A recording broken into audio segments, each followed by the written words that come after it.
So how can we think about embodied practices, music, new techniques, new sounds, new organologies, new systems of both music making and music producing?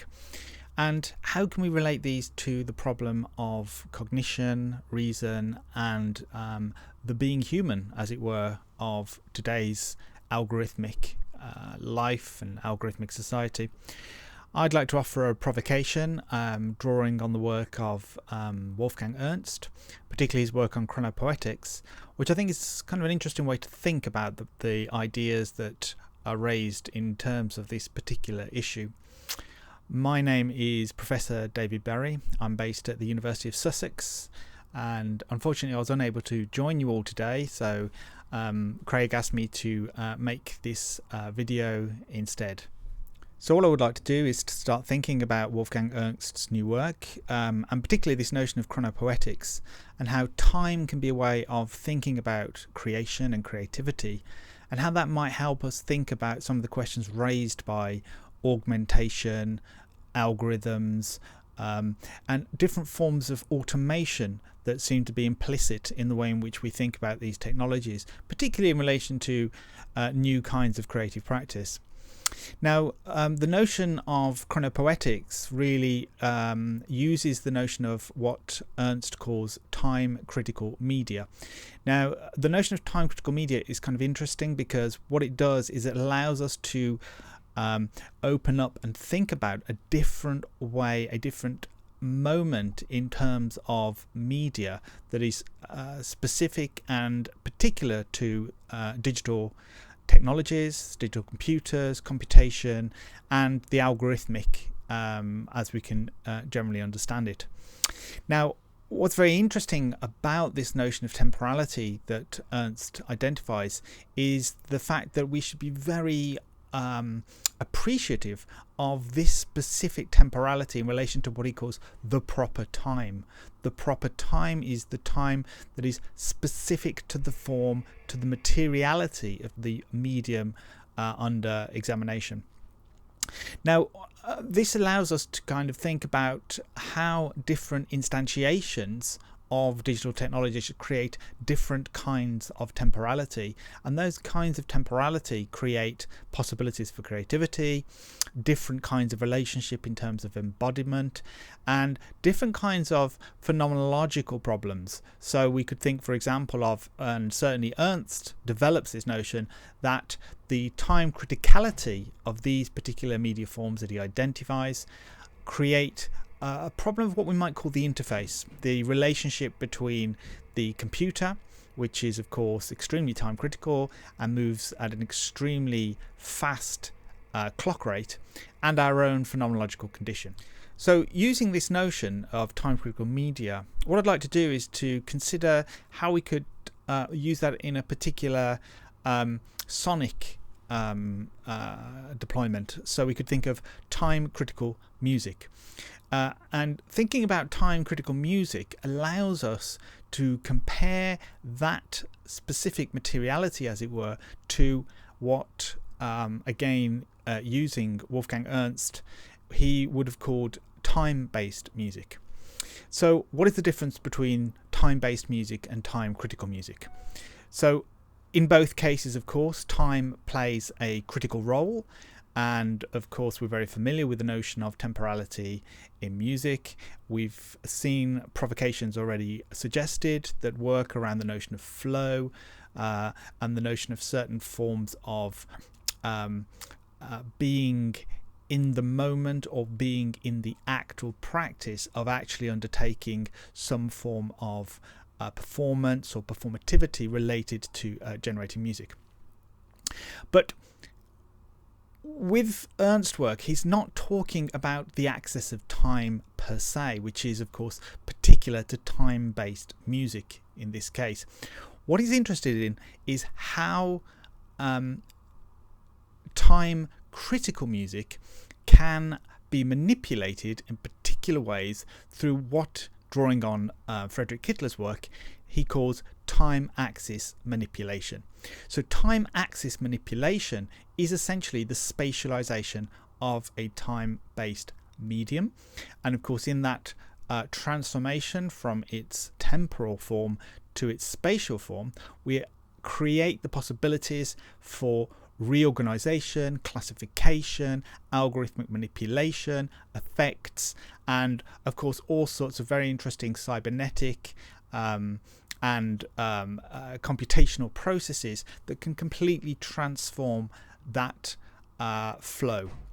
Now, what is very crucial, of course, is that because of the speed of these digital computers, they can do this so quickly that we don't even realize the time axis manipulation has taken place.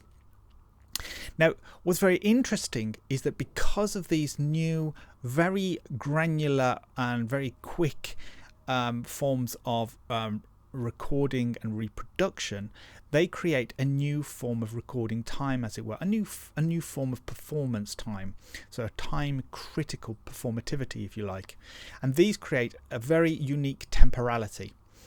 And my suggestion is what we could do is to really unpick these temporalities that are produced and use them creatively, so that different kinds of algorithmic instantiation, different relationships between algorithms and algorithmic systems create tensions in terms of their temporalities.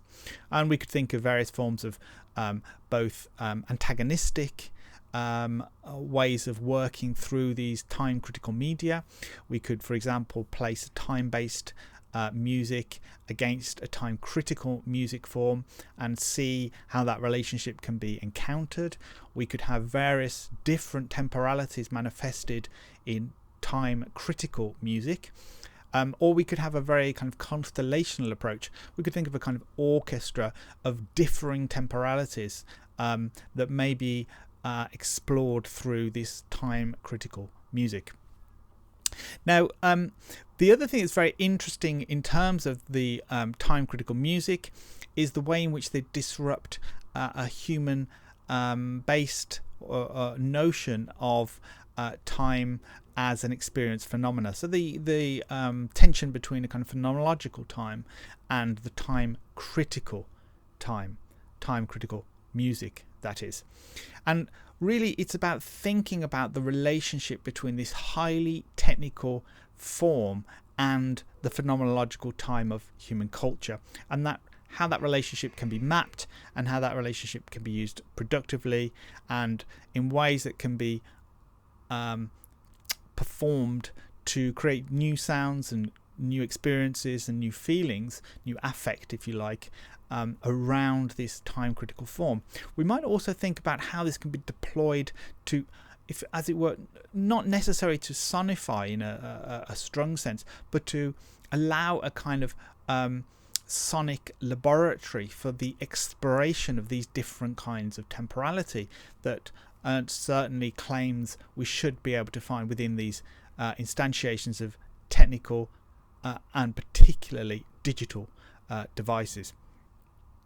Now, the last issue in relation to time critical music that I want to raise as an issue is the question of the materiality itself, and how one can explore that materiality and how that materiality plays out in terms of the particular temporalities of any implementation, as it were, of time critical music.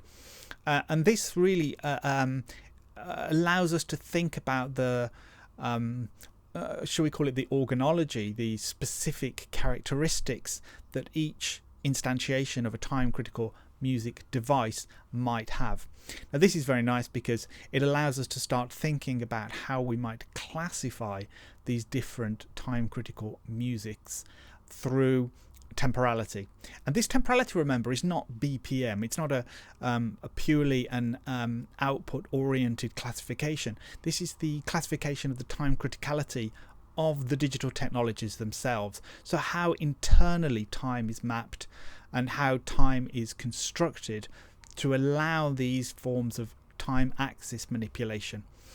There are various forms of digital technologies, and we haven't got time here now to go through each of them, but we could imagine that even a relatively simple taxonomy might be quite useful for thinking about how one might organize smaller constellations of different forms of time critical musics together into polyphonic forms of sound, sonic events, installations, and musical composition itself. So I'm going to leave it there, and I hope that this introduction to this notion of chronopoetics, this notion of creativity and creation, or writing and reading through time and the specificities that time produces when we're talking about sound and music in terms of digital and computational media. I hope you all have a very eventful day, and I certainly hope in future to join you at the future think tanks. So I will leave it there and wish you a good day.